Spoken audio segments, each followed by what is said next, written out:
اس کے علاوہ پطرس اقوام متحدہ میں پاکستان کے پہلے مستقل مندوب کی حیثیت سے جانے جاتے ہیں۔ پطرس انگریزی کے پروفیسر تھے اور انگریزی میں اتنی قابلیت تھی کہ انہوں نے امریکہ کی جامعات میں انگریزی پڑھائی اور وہیں وفات پائی اور دفن ہوئے۔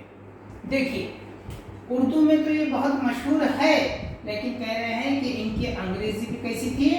بہت بہتر تھی، جس کی وجہ سے یہ کیا ہے، امریکہ کی یونیورسٹی میں وہاں کے لوگوں کو انگلش پڑھاتے تھے اور یہیں پر ان کی کیا ہوئی ہے، وفات ہوئی ہے۔ دیکھیے سوچنے کی بات ہے کہ ہندوستان میں شخصیت جو ہے وہ کیا ہے، انگلش میں اتنا ماہر ہے کہ امریکہ جا کر ان لوگوں کو انگریزی پڑھا رہے ہیں، یعنی یہ ان کی قابلیت اور ان کا مقام طے کرنے کے لیے بہت بڑی بات ہے۔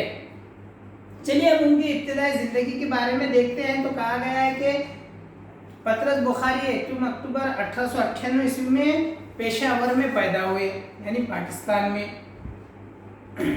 ان کے والد کا نام سید اسد اللہ شاہ بخاری، کہاں کے تھے یہ بھی؟ ان کے والد صاحب کا نام سید اسد اللہ شاہ بخاری، پشاور میں تھے۔ ایک معروف وکیل خواجہ کمال الدین کے منشی تھے۔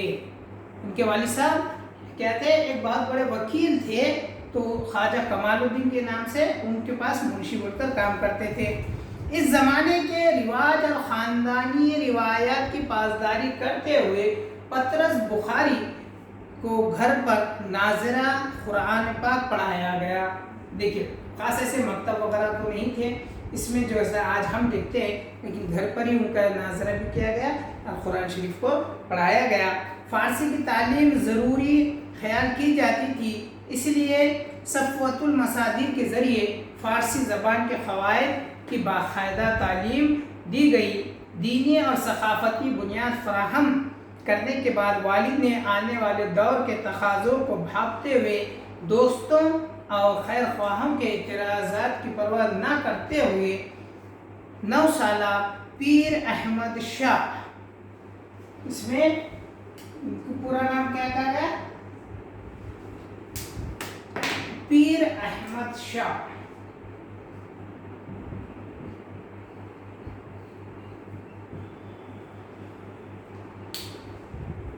پیر احمد شاہ کو انگریزی تعلیم کے لیے مشن اسکول پشاور میں داخل کرایا۔